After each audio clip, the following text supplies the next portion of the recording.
another teaching today. I'm working on a summation of the little series I've been doing on the kingdom of God, and I'm doing that because of my great desire to help us as a congregation to really let go of the broken model that we have and go into a biblical model of a kingdom center, which is an incredible challenge for any congregation anywhere to make because of millennia of bad traditions that came up, whether he was Jewish or Christian or Muslim. I look around the congregation, see who's here. We all inherited baggage. And I'm going to just kind of sum up the historical church. But I want you to understand that. I'm not doing this to show you how wrong the historical church is. I have nothing to gain by teaching the errors of another group when I came out of Judaism. And frankly, we missed the Messiah when he came. So, but what I want you to see is that the historical church is anti-Messianic Judaism. Because if you don't grasp that, you won't understand why I think we need to change. And what I want you to understand is the way, which is what we were called at the time of the book of Acts. The way was powerful, and all the kingdom centers were a part of the way. It started in Jerusalem and went all the way through the Roman kingdom up into Ireland and Iona, which we looked at. That was all part of the way. But we also saw that the Constantine crushed through the Roman system what was going on in the way. And I think, did I take you up into the Alps? I don't remember if I did that or not. No, I didn't take you there, but from Iona went to the Alps.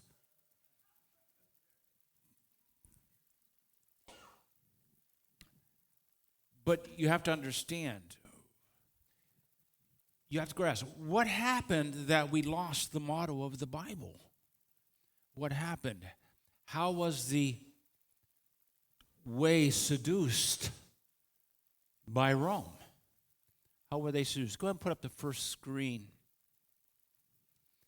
that you have. And to begin okay, that's his historical church. Go to the second screen then. You start with Yeshua. That's a good place to start. Now, I know it's a little bit small. I don't know what it looks like online, but that's how you spell Yeshua in Hebrew. Yud Shem Vav Ayin, right? Okay? It's Yeshua. When he was born, that name had been a part of the community of Israel for many, many years. When we came into the land, we were led by Yeshua, Yud He S-H. Okay? Yeshua, translated Joshua. That got shortened. They dropped the He, the H, and it became Yeshua instead of Yeshua. Okay? It was just historical.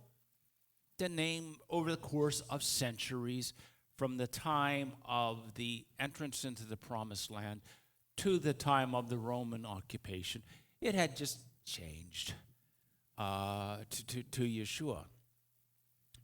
When they wanted to translate the Bible into Greek, they had a problem. Greek letters do not have the Y sound or the SH sound.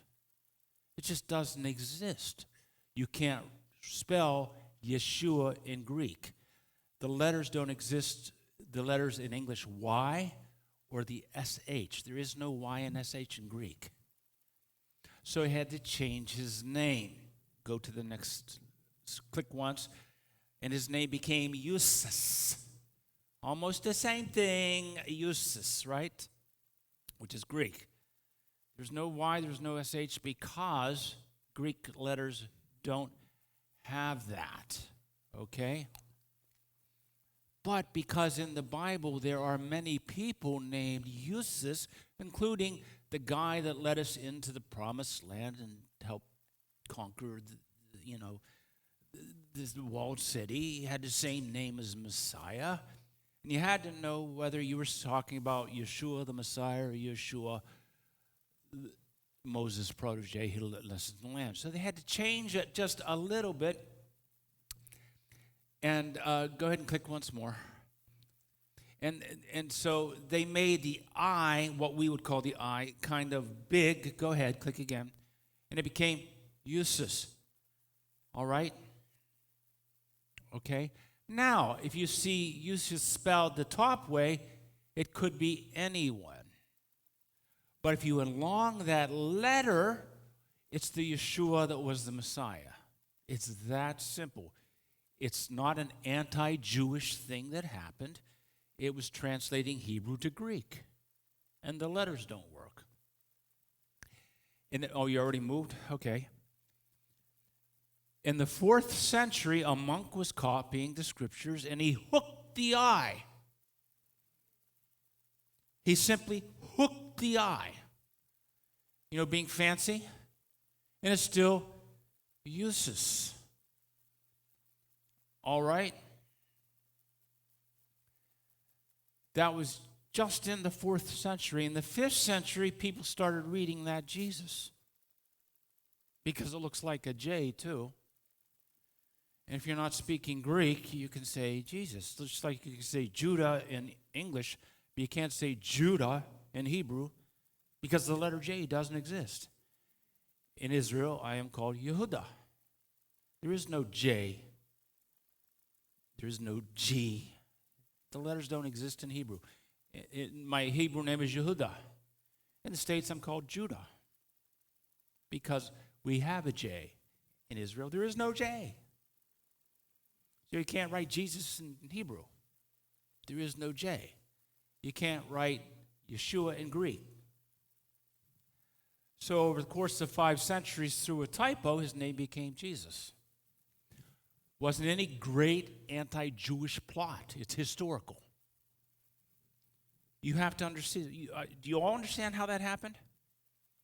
Just can't. If you take that last form of Greek saying Jesus and try to translate that in Hebrew, you have to change it. Because there's no letter J in Hebrew. Now, I want you to see that because I'm not blinded to the fact, well, they changed his name to Jesus. Well, they can't write Yeshua. They had to change his name. It wasn't an anti-way, anti-biblical, anti-Jewish plot.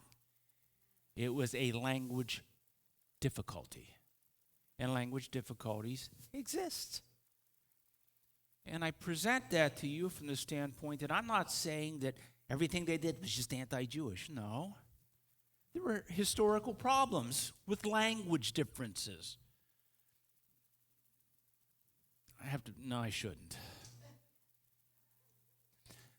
Do you understand not every country had 7 days in a week and 12 or 13 months in a year?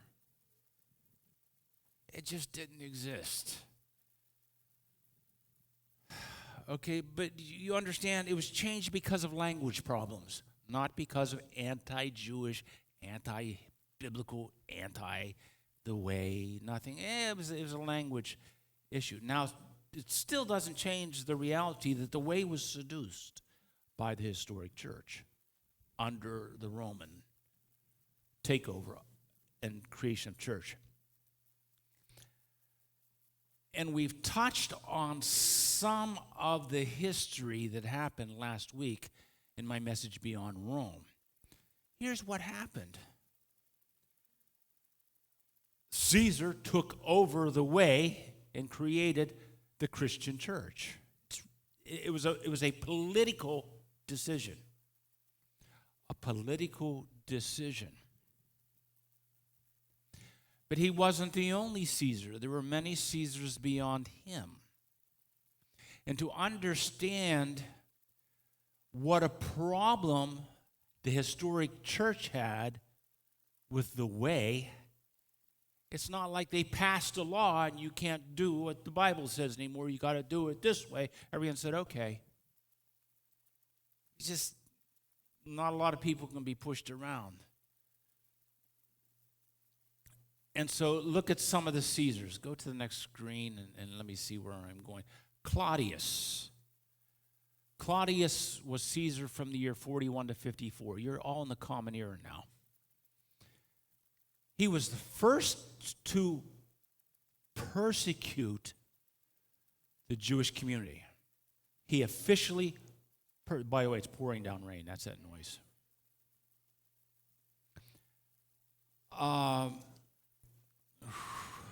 Don't go glitchy on me.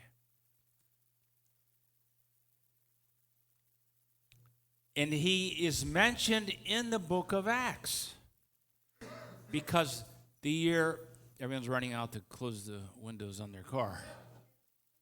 There's a big umbrella by the door. Only one of you can use it. He's mentioned in the book of Acts. Go to the next screen. There, Paul, found a Jewish named Aquila, a native of Pontus, having recently come from Italy with his wife Priscilla, because Claudius had commanded all the Jewish people to leave Rome. And Paul went to see them. This Claudius really existed, and he was the first Caesar to persecute the Jewish community. What did he do? He drove all the Jews out of Rome. He drove all the Jews out of Rome. Go to the next screen. The next Caesar was Nero from the year 54 to 68. He blamed the Messianic community, who he regarded as a distinct group of the Jewish community. That's why it's important to me. He didn't blame the Jewish community, he blamed the Way, who he saw as a distinct group within the Jewish community for the great fire of Rome in the year 64. And he's important to me because where Claudius persecuted the Jewish community, Nero persecuted the Messianic Jewish community and not the entire Jewish community. And he saw us as a distinct sect. And if you know any kind of history, Rome burned. The city of Rome largely burned. And he blamed the Way. There's this odd sect among the Jewish community called the Way. Their fault. So what did he do? He burned us at the stake. And he's the one that most people believe martyred Paul and Peter. Peter and Paul were both probably killed by Nero, probably burned because of the way he saw what was going on. But I want you to see, historically, the Romans were always dealing with this problematic group of the Way. Next screen. You have Domitian, 81 to 96. He took the official title of God the Lord. Prior to that, Caesar was Caesar. Tsar, the Tsar of Russia. Tsar Shalom, Prince of Peace. In the Bible, it says the evil one is the Tsar of this world. Okay, that's where these names come from, by the way. He wasn't just, he was God the Lord. And he made a rule that all of his subjects, if we were going to talk to him, had the option of calling him God the Lord, Lord of all the earth, the invincible one, glory, holy, or thou alone, which was a problem for the Jewish community and the way. Read the book of Esther, right? Well, and when he ordered people, give him this divine order, both the rabbinic community and the way says, no. We won't do that. In the Roman historical literature, the way is now called Christians because they are seen as a distinct sect within the Jewish community. Now, I just point that out because at that point in time, Christians were the way. The historic church had become the historic church. But when Rome is dealing with these problems within the Jewish community, he calls us Christians. Because we weren't Roman Christians, we were biblical Christians. Do you understand that? I don't want to confuse you. I'm just trying to be accurate. And the resulting persecution of the rabbinic Jews is well documented. However, you will not find a lot of documentation on the persecution of the way because we were such a minority within the Jewish community of Rome. Do you understand that?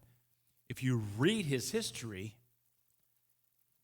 it doesn't mention how much he persecuted the way because it's a Roman history. He persecuted the Jews.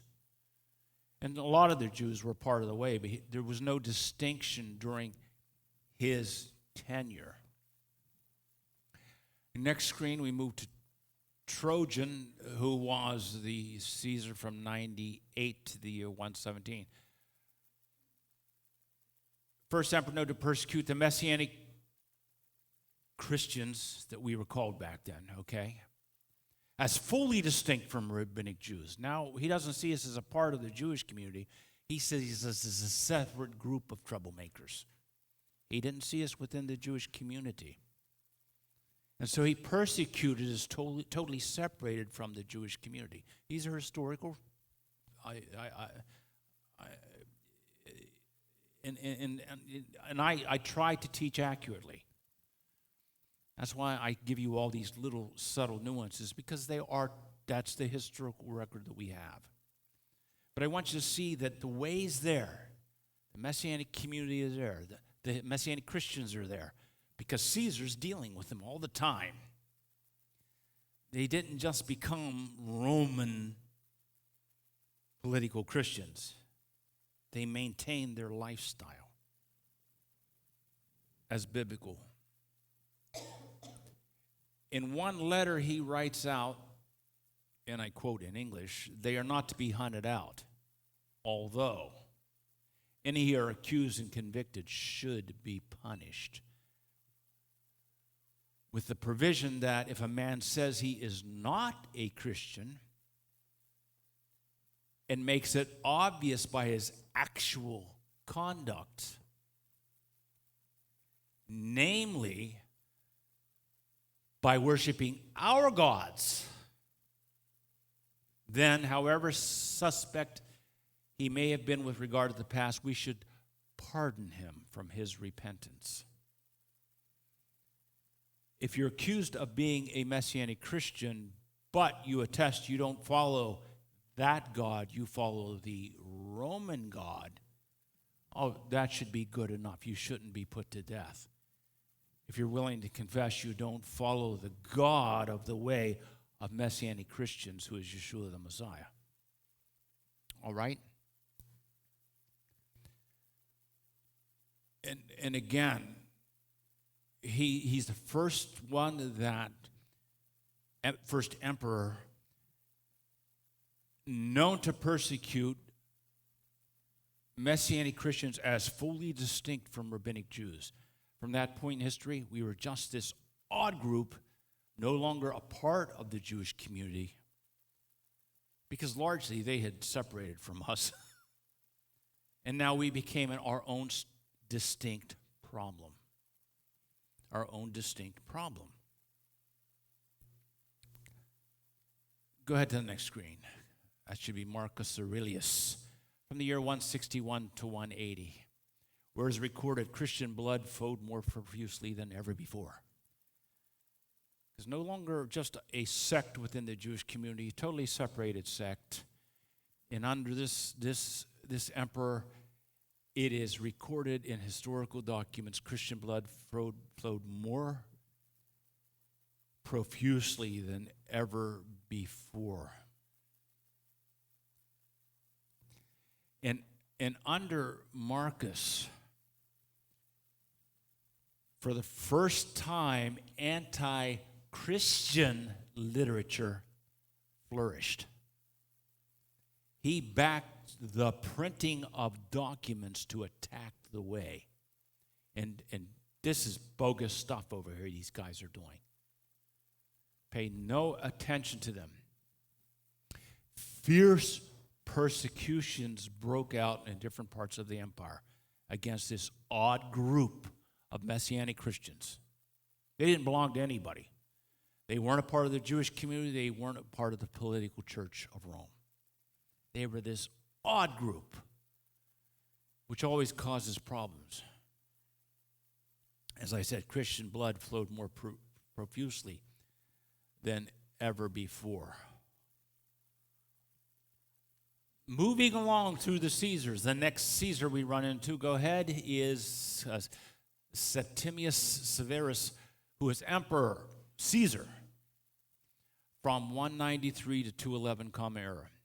He's the first one. He forbade conversions to Judaism or Christianity. No one's allowed to become a Jew in the empire, and no one's allowed to become a Christian in the empire. We're supposed to be a part of the Roman church. Don't become Jewish. Don't become Christian. And the persecution that followed really swept through Egypt and North Africa, which was part of the Roman Empire. That portion of the empire really clamped down on anyone converting into either Judaism or what was called Christianity, which is the way. Next screen should be Decius, 249 to 251, very early in the modern era. He became the first emperor to initiate an empire-wide persecution of Christians with intensity. It became the law of the land. Let's persecute these problems. Not the Jewish community, that distinct group, which is called Christians, which are part of the way. Okay? It's where the way was at that point in time. In historical writings, we are called Christians. I have no problem with that. That's just a part of where, when they write about this movement in history, we are called Christians from Antioch because it's a Greek thing. It's Hebrew to Greek. Messianics are little messiahs. Christians are little Christs. Christos means anointed one. Mashiach means anointed one. It's just language. But he did an empire-wide persecution. Everywhere in the empire, persecute these Christians. Which made life interesting for us. Moving right along in history, the next emperor is Valerian, 253 to 260 of the Common Era. The empire was big and bulky and messy. Things were starting to fall apart within the empire. When you conquer a large area of what is the known world, things can get messy. And things were kind of messy, and there's a lot of pressure against Rome. Why are we, in Egypt not getting what they're getting in Italy type kind of thing? And Valerian said, well, easy, it's the Christians' fault. Of course the empire is out of control. You didn't persecute the Christians enough.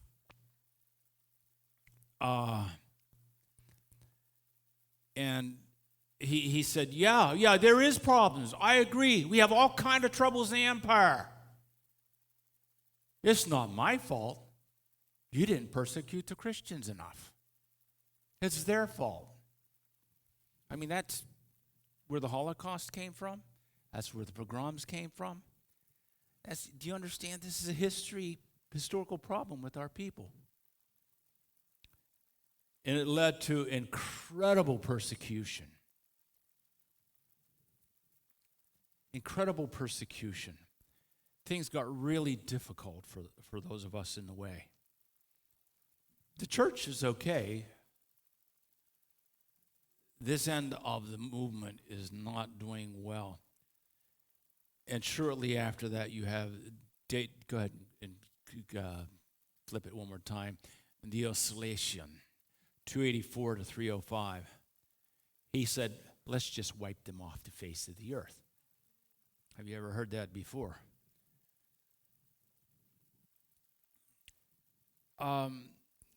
And as never before, the motive in Jewish writings is called the Great Persecution. And he decided we have to make the Messianic movement extinct. We have to make them extinct.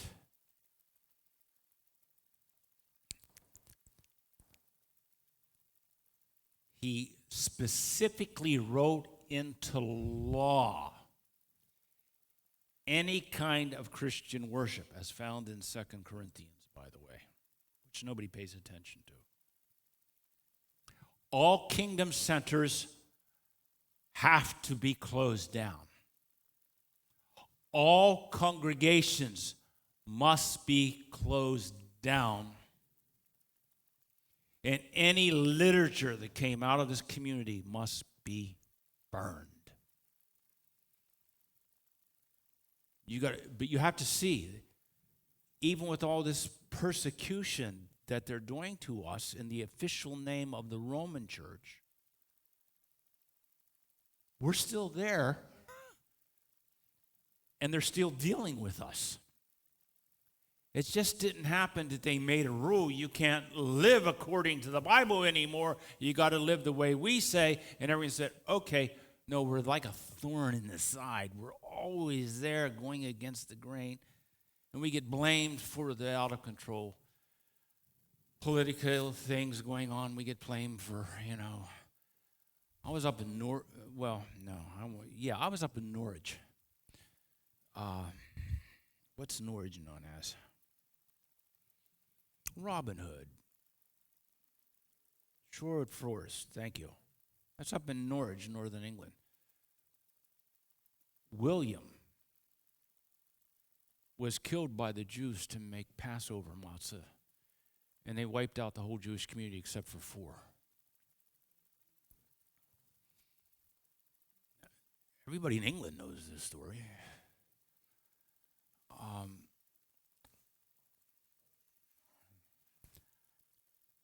And because they were doing this, and the way was pushing back, it's like, well, I'm sorry. As Uncle Mordecai say, oh, well, we don't bow to anybody but God.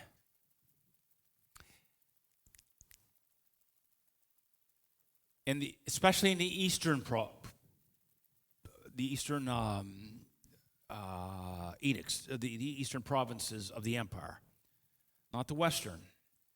East, over through what is today Turkey, Greece, historically, but Asia Minor.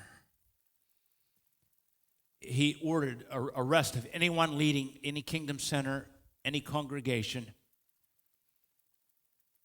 and unless they sacrificed to pagan deities, they were to be put to death officially by Romans. Put them to death. In the year 304,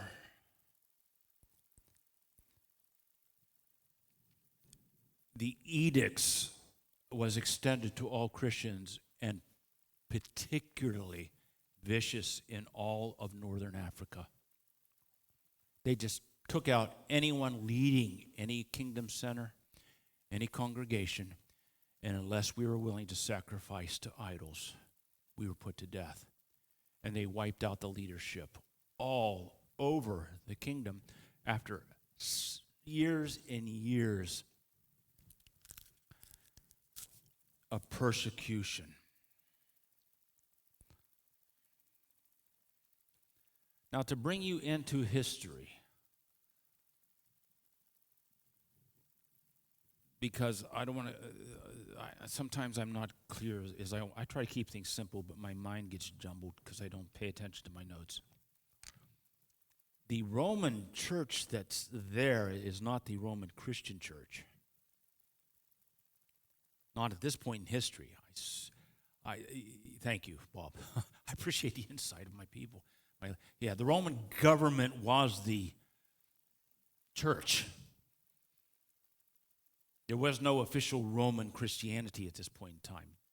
Was I clear about that? I want to make sure I'm clear about that. I'm talking about the only Christianity was this odd group of Jews who were separated from the Jewish community.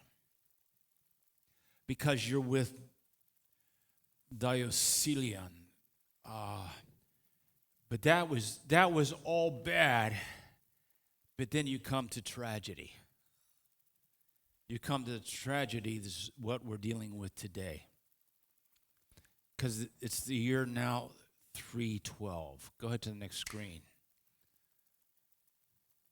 And you have the Roman Empire is in absolute chaos, even though they've for a long time been persecuting this odd group of people, the whole Jewish community, or just this odd group of people, because it's always the minority's fault. And so what happened was the emperor died, and there was a political struggle between generals who gets to be the next Caesar. It wasn't always a real smooth transition in the Roman government. And you had two key generals who controlled two specific parts of the army. One was Constantine, one was Maxentius.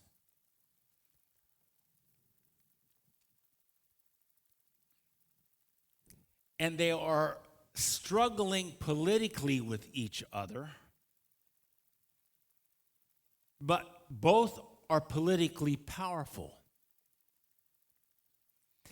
And neither of them can gain the foothold to defeat the other one and become Caesar. And so there's a challenge. Why don't these two just fight each other? And the winner gets to be Caesar. That's easier than I'll bring my army, you bring my army, you bring your army, and we'll just have a war. No, let's keep it simple. You and me. I won't pick on you. I'll pick on you. You and me. Maybe I'll pick on Bill. Let's step outside. We'll solve this. Step outside, and we'll solve this like men. Now, Constantine had a problem about Maxentius, because where was Maxentius from? Ephesus. He was from Ephesus. What did that mean? He was a master in the occult. Because Ephesus was the occult capital.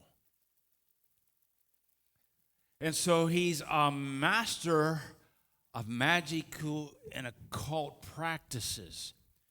Now I'm invited to go outside with somebody who is a master of magical and occult practices. Now, this is not just my strength against his strength, because he's an expert in the occult. That actually comes into play in my one-on-one battle with him, right? So I've got to decide, I need some help on my side. I'm going to go to my supreme God for help. And he had a different supreme God, because that's the way it worked. And to Constantine, his supreme god was Mithras, the Persian sun god. Go ahead to the next screen. That's a statue of Mithras, the sun god. Okay? She's a Persian god. Note the halo. Guess who won the battle? Okay. He's praying to her. And then in the next screen, I believe, that's a portrait rendition of what he saw. He saw a flaming cross in the sun. All right? The sun is Mithros, but he saw this flaming cross along with the words, next screen, I think. No, I didn't do that. I guess I didn't put it up here. I thought I did. Conquer by this. Doesn't say that anywhere on there, does it? I meant to put that in there, and I didn't tell. Jiang Chen, by the way, builds all these things for me.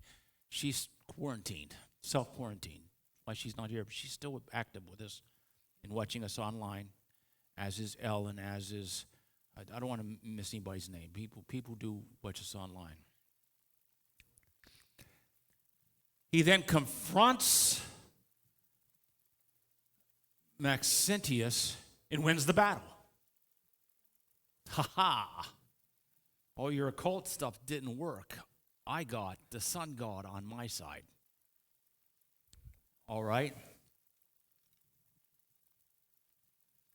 He wins the battle, takes the throne of Caesar, gets up in front of the government, said, I am now a follower of Jesus.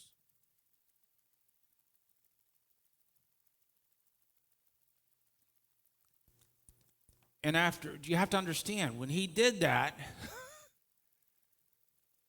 he's talking to the entire empire, including those of us who for centuries has been beat up by Caesar and tried to be eradicated by Caesar, but we're still there hanging on by our claws.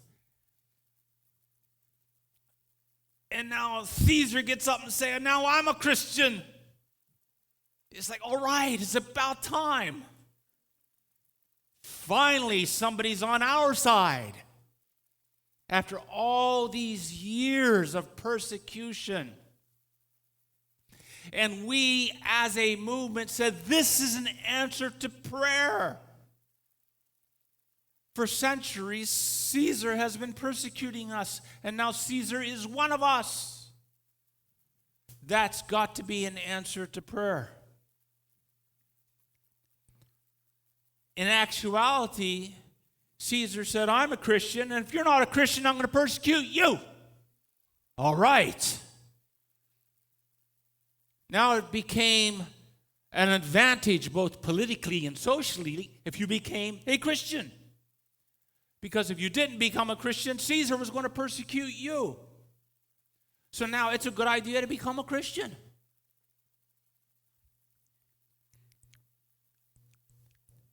And because Constantine was a Christian, he showered Christians with all kinds of privilege and gifts. And it's written in Roman literature. Constantine was generous with money and honor, especially for prominent converts. You know, the rich always get richer. If I'm a rich guy and Caesar says, if you're not a Caesar, if you're not a Christian, I'm going to persecute you. Hey, I'm a Christian. Oh, yeah. You understand? But you have to remember, he credited the Persian sun god Mithras with his victory. And in honor of his God that led him to victory, he renamed the first day of the week to Sunday to honor the sun god. And that's where we get the name Sunday from. It's to give credit to the sun god, and he made an official Roman holiday. The first day of the week is now Sunday, and you don't have to work. On Sunday, you don't get to work. You take the day off. It is Sunday. And we want to do that so Christians would have a day to freely worship without going to work. And we said, well, that's the wrong day, but at least we get a day off. And he's kind of with us. He missed it by a day. Who's going to argue with Caesar? And then he made, in the whole kingdom, on Sunday, you will rest, period. Nobody works. And again, we said, well, he's only a day off. Who wants to argue? Then he said, you know what we need? We need to have a place for these Christians to gather. We will build them beautiful buildings. And many were erected in Rome itself. And you have these magnificent buildings that were put up all over the empire, particularly Jerusalem. Want to see some really beautiful churches? If you've ever gone on a Christian tour of Israel, you see all the Christian churches that are there. And I know Queen Anne gets a lot of credit, but really Constantine. You know, they're elegant throughout the empire. And those ancient structures are absolutely elegant. He donated such a great deal of property and endowments to church buildings. And one writer commented, in Italy, the Roman church soon became the single most important landowner in all of Italy. Why? This Constantine was, oh, hey, you rich guy that just became a Christian, I'll give you this swath of land and we'll put up this beautiful, ornate building. And for the Messianic movement, the way, he didn't have it exactly right, but he wasn't persecuting us. He's a tad off, but it's okay. It's okay. As a matter of fact, it's wonderful. And there was all kind of freedoms and privileges now in being a Christian. They had some weird rules, but it's okay because it brought freedom. But obviously, from a biblical standpoint, it's really something that's disastrous. Because when he took over Christianity and saw the way it was run, even though it was in shambles, it was still run the same way. You had a kingdom center feeding congregations. And if you white out the leadership, new leadership comes up, you reestablish a kingdom center, and you keep doing this. It just happens all the time among people. Well, he decided he could improve on that. Because he was doing so much good for us. He demanded he needs to control what's going on. Because he saw the Christians as primitive and unsophisticated in many respects. Look just what happened in this sanctuary this morning as pockets started doing things as the Holy Spirit led. And I said, don't be distracted, by the way. That happens here. But see, to a Roman, it's like, woo, that's messy. Romans don't like messy. They like order. They like order. Let's structure this so we don't have people doing whatever they feel like they should be doing. That is about as messy as you can get. And that's the way it was introduced, particularly in 2 Corinthians. It's supposed to happen. You see, he looked at Christians and he said, they don't have the organizational skills of a Roman. That's their problem. There seemed to be no control. You go to any congregation or kingdom center, there's no control. So he began to make changes. Because if you visited anybody in the way, be it a kingdom center or congregation, there's a little bit of structure, but it could be dissuaded any time as people within the congregation feel they need to do something, and they just do it. And nobody says, do this, do that, do something. You see, that's messy. And nobody likes messy. We want order. So he decided to make changes. Go ahead to the next screen, because I think that's the year 325. He has the first council of Nicaea. This was not the first council that dealt with these issues. The first council that dealt with these issues was Antioch. We had Antioch a couple centuries before that. We got together. The way got together. It was made up of Jews and non-Jews at this point in time in history. After Antioch, you had the one new man. And as people that lived out in the empire were trying to do what the Bible said, they said, this is really challenging because you're supposed to take the Shabbat off, and Shabbat is the seventh day of the week, but where I live, there are 8 days in a week. And then you have the appointed times of the first month, the seventh month, the 9 months. Did you ever notice our months? October, the 8th month. December, the 10th month. You know, octagon, deca, 10. Even in this country, the months aren't named right because we didn't used to have 12. We used to have 10. But we moved to 12.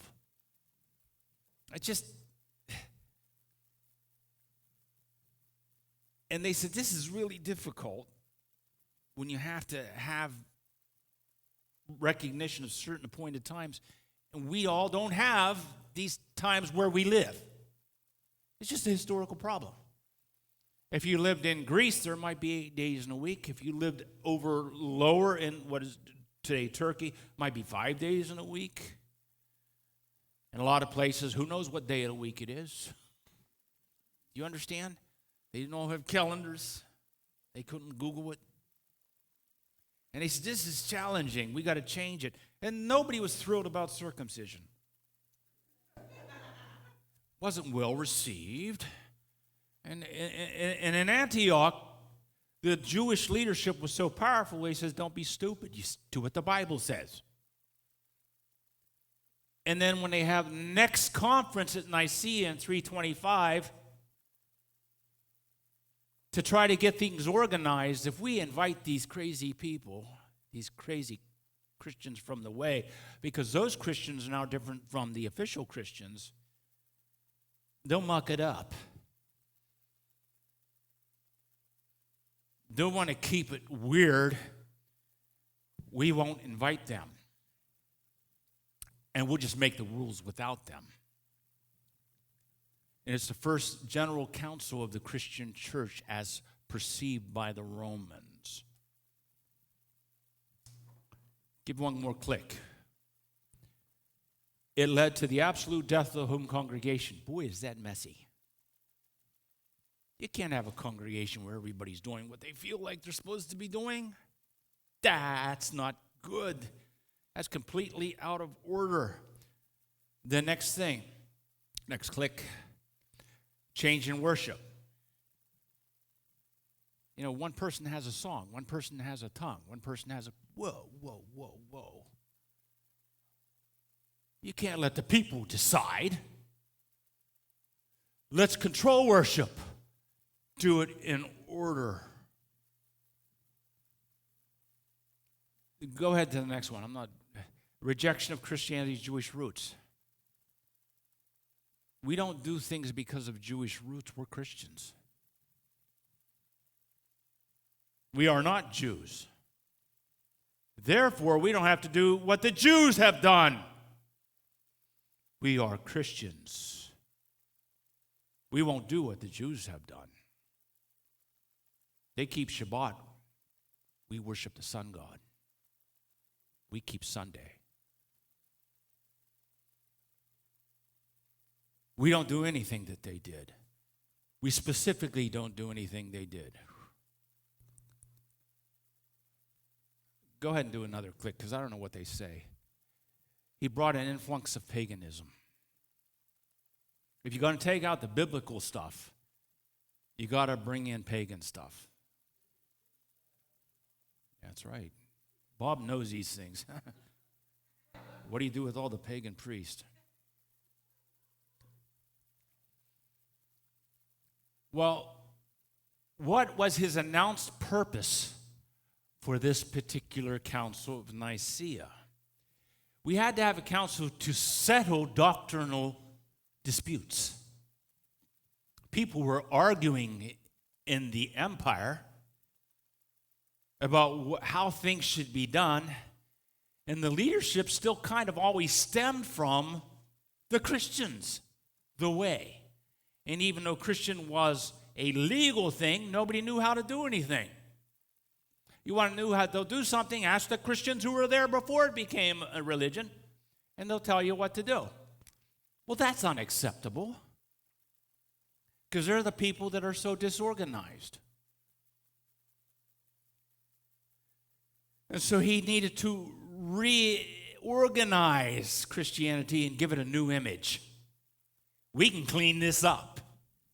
We can organize this. We can make it so it'll last. And as we have seen throughout this series, prior to this, the people either worshipped in the Kingdom Center or a congregation. And they drew from the Kingdom Center. Nobody was in charge. The Kingdom was there to assist the congregation.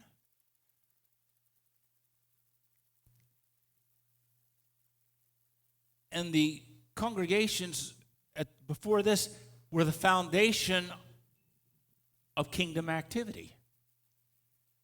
It's the community. It's the congregation supposed to be affecting the community.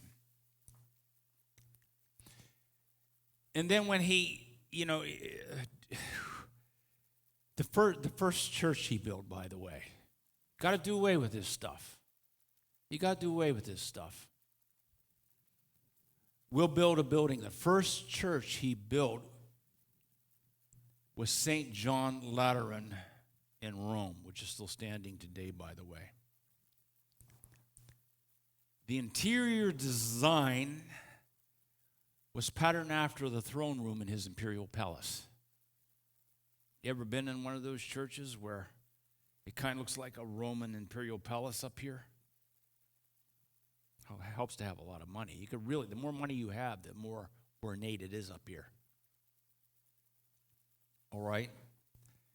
He encouraged, he financed through government the pattern of church building construction rapidly. This is the way churches should be built. We'll finance you if you want to put one up. And these churches started building up everywhere. And the basilica-type churches spread through all over the empire through buildings financed by the government. Now, once we got all these churches up, he formally abandoned no more of these little home congregations. Now you can go to church. And the decree was harshly worded and designed and was meant, quote, to strike terror into the minds of his subjects, close quote. He is going to take control. Now that you have a church to go to, quit messing around with these congregations and kingdom centers. He went on to prohibit what he said. You can't hold church anywhere, in any place, but in an official Roman Christian church. Other than that, you can't have church. And the change from informal congregations to the formal,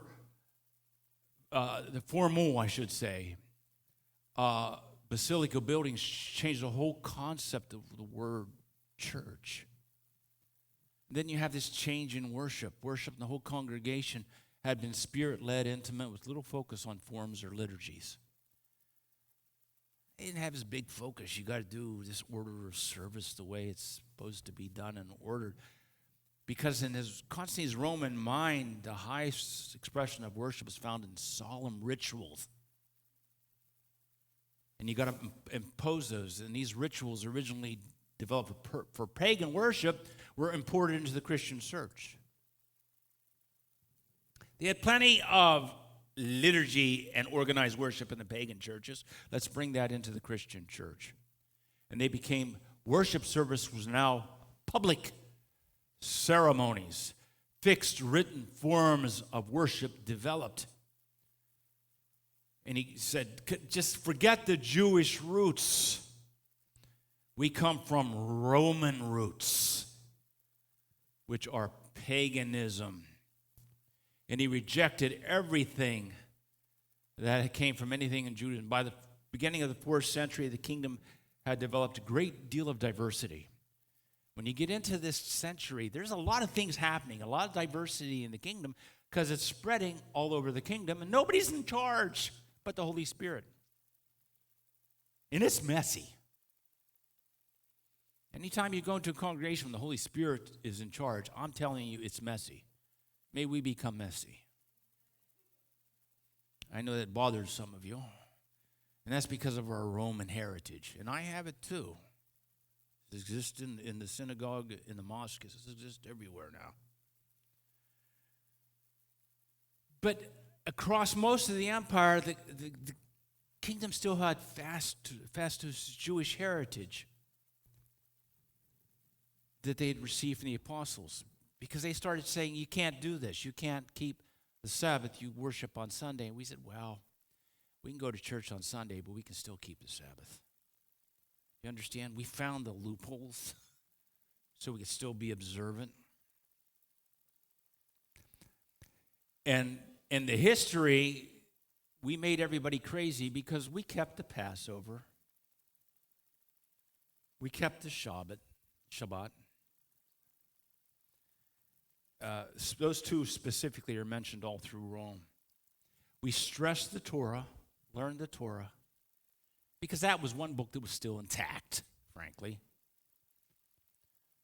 And in many places, they were either led by Jewish people or stayed in contact with Jewish people, so they knew when the appointed times were. Do you understand? You want to keep the appointed times? Either have a Jewish person in your congregation or go to the Jewish community and say, when's the appointed times?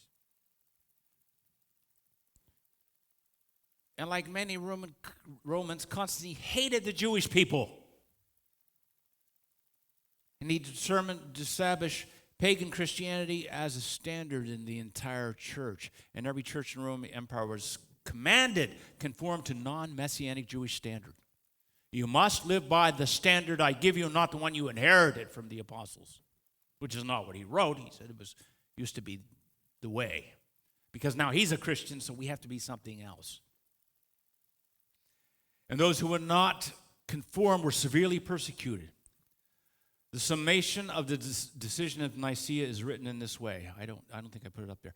It appeared an unworthy thing that we should follow the practice of the Jews. Let us have nothing in common with the detestable Jewish crowd. Let us withdraw ourselves from all participation in their baseness. Pray continually your soul may not be sullied by fellowship with their customs. All should unite in avoiding participation in the conduct of the Jews. There was a Christian writer called Bernard Lazar, L-A-Z-A-R. If you want to look him up, these are all historical things.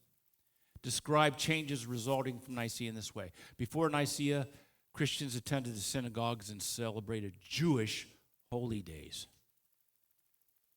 That's what he said. Well, before this, everybody kept Jewish holidays and celebrated Shabbat. And it required action of the Nicene Council to free Christianity from this last bond by which it had been tied to in the cradle. This was necessary. Those who followed Jewish practice were marked as cut off or cursed, which eventually evolved as a crime against the state punishable by death. But do not assume, once again, that acceptance Nicaea's creed was immediate and universal, because you had this massive influx of paganism. Because he divorced the church completely from its Jewish roots, which I consider biblical roots, and he married the church to paganism. And he was a devoted follower of the sun god Mithras, who was called the unconquerable Son, by the way, S-U-N, the unconquerable Son. And we had that vision. He saw that flaming cross in the sky that I showed you through a picture. He assumed that Jesus is actually a manifestation of Mithras. Jesus is actually a manifestation of Mithras. He's the son of the Son. S-O-N of the S-U-N. But he's actually just a manifestation. In the year 321, he decided to make Sunday the Christian day of worship as a Roman holiday. And notice he didn't call it Christ Day, which he could have if he was a follower of the Christ, which means the Messiah. It's just a language thing. He called it the Venerable Day of the Sun. And he commanded all worship to be done on the Venerable Day of the Sun. We shortened that to Sunday. Sunday is the Venerable Day of the Sun. And pagan Romans had long celebrated December 25th as the birth of Mithras. That's the birthday of Mithras, the Persian sun god. In the year 274, the Emperor Aurelian designated Mithras' birthday as an official Roman holiday. So this is 50 years before this happened. You already had an official Roman holiday of the birth of Mithras. And now, since Jesus was viewed as a manifestation of Mithras, December 25th was declared as the Roman holiday Christmas, the birthday of Jesus.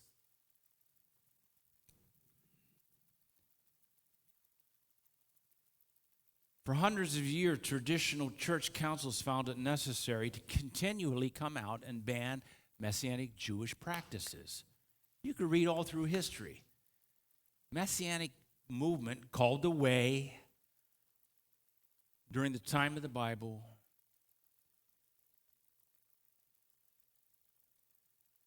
After Iona in the Alps, you enter into the Dark Ages, and then in the 1800s, he rebirths Hebrew Christianity in the 1800s, 19th century. The 1800s, he rebirths Hebrew Christianity, which swept Europe and Russia. And you get into the 1900s, he rebirths Messianic Judaism, always coinciding with the Zionist movement and the reestablishment of the state. Yes, you have the Holocaust and stuff like that. That stuff always happens to us. But when God starts moving, he starts moving with the Jewish people.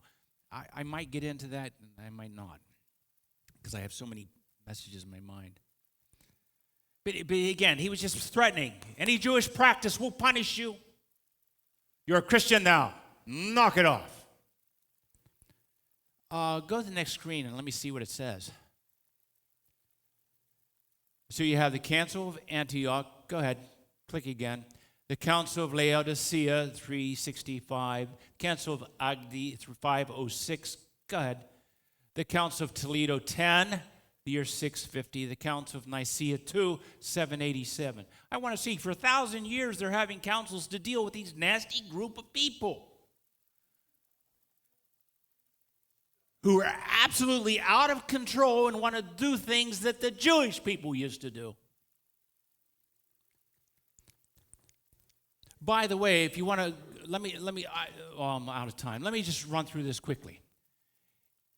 At the Council of Antioch, if any bishop, presbyter, or deacon will dare, after this decree, to celebrate Passover with the Jews, the council judges them to be an anathema from the church. The council not only deposes them from the ministry, also any others who dare to communicate with them. Is that what the next one says? Did I roll through these? Give me another one and see if it's there. Okay, that's the last one, right? No, don't go. Just go back. I know where I'm going now. I didn't put any of these in there. I put in my notes. I didn't give them to Ji Young. The Council of Laodicea, 365. These are all quotes. It is not permitted to receive festivals which are by the Jews or hold festival popular with them. Christians must not Judaize by resting on the Sabbath, but must work on the Sabbath. And if anyone found to be Judaizers, they should be an anathema to Christ. The Council of Agde, the year 506, clerics must not take part in Jewish festivals. The Council of Toledo 10, the year 565, Easter must be celebrated uniformly at the time of the Creed rather than at the time of Passover. Get away from this stuff, people. They were still doing it, and it was still a problem. The Council of Nicaea, 787 of the Common Era. Those who openly or secretly keep the Sabbath and follow other practices in the manner of the Jews are not to be received in communion, nor in prayer, nor into the church. All right? So you see, there's this odd group of people always doing things against the flow of what is official. And they needed another festival. Blessings, Amson. They needed a spring festival because everyone was celebrating Passover. And we don't want them to celebrate Passover, but each year there was this pagan festival to the goddess of fertility, a Canaanite goddess. This goes back that far at that point in time. In the Bible, she's called Asherah. Asherah. Persians called her Astarte. Babylonians called her Ishtar. But she'd been around since, that's where we get the word estrogen from, by the way. Comes from the goddess Ishtar. That's where you get estrogen from. And it bothered Constantine that Christians celebrated Christ's death and resurrection at Passover. Because that's the only thing that happened in the spring. And that's a Jewish holiday, and we don't do Jewish holidays. What we need is a Christian holidays. And he outlawed the celebration and directed that the Christ's death and resurrection be celebrated on the first Sunday following the first, was it full moon? Yeah, the first full moon equinox after the vernal equinox. The first full moon after the vernal equinox. That's how you know when you're supposed to celebrate Ishtar. Time is showed it was spring fertility festival. Being a fertility goddess, its main symbolism, rabbit and egg. These are all really important things. The ancient pagans would decorate eggs and give them as gifts of celebration. And furthermore, we're going to eat pork. And we're going to be pork to prove it's absolutely unrelated to Passover. You must eat pork. Another pagan practice was followers of Isis, the Egyptian goddess, who was called the Great Virgin, the Mother of God. She was commonly thrown holding her child Horus. In this way, they can continue to. You want to worship her? No problem. Instead of making it Isis, make it Mary and her baby Jesus. You have other pagan gods. I used to have a pagan god. Now I'm not allowed to worship them. Okay.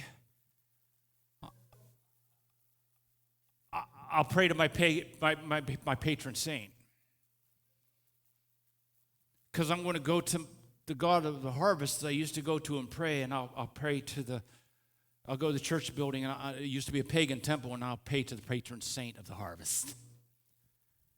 Because I don't want to break any laws and pray to a different God. Now I have a patron saint of the harvest.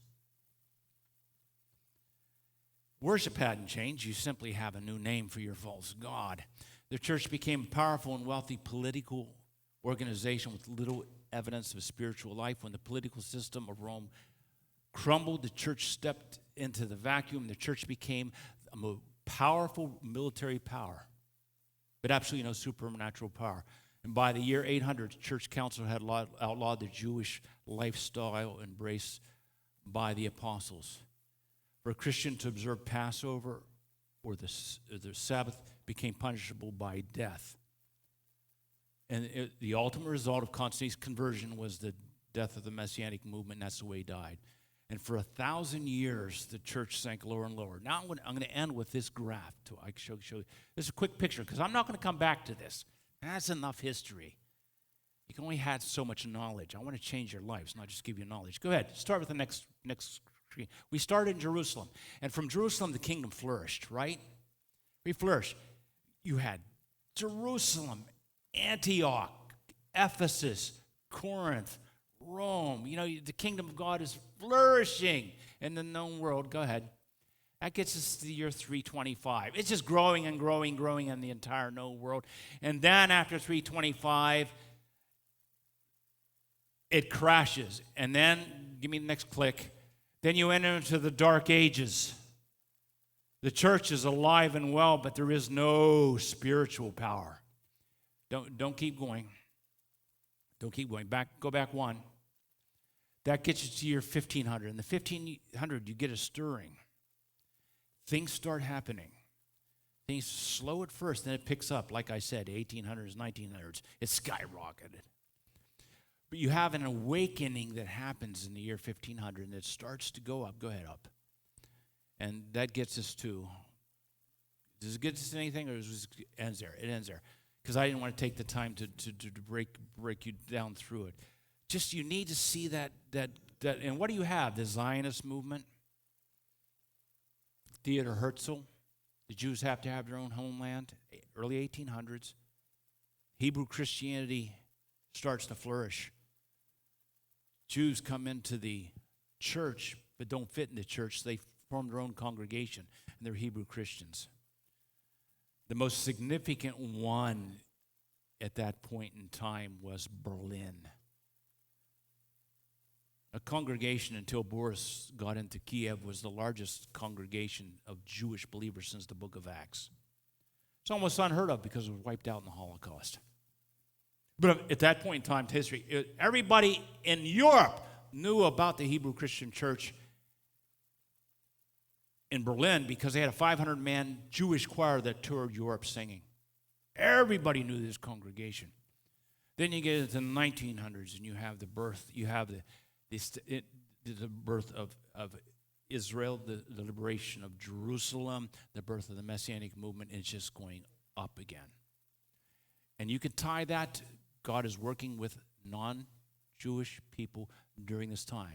You have the tent revivals, the healing movement, Azusa Street, which happened to be a black home church. It was like God made another mistake out in Los Angeles. If you haven't read the Azusa Street story, you don't know what a spirit-led congregation could be like.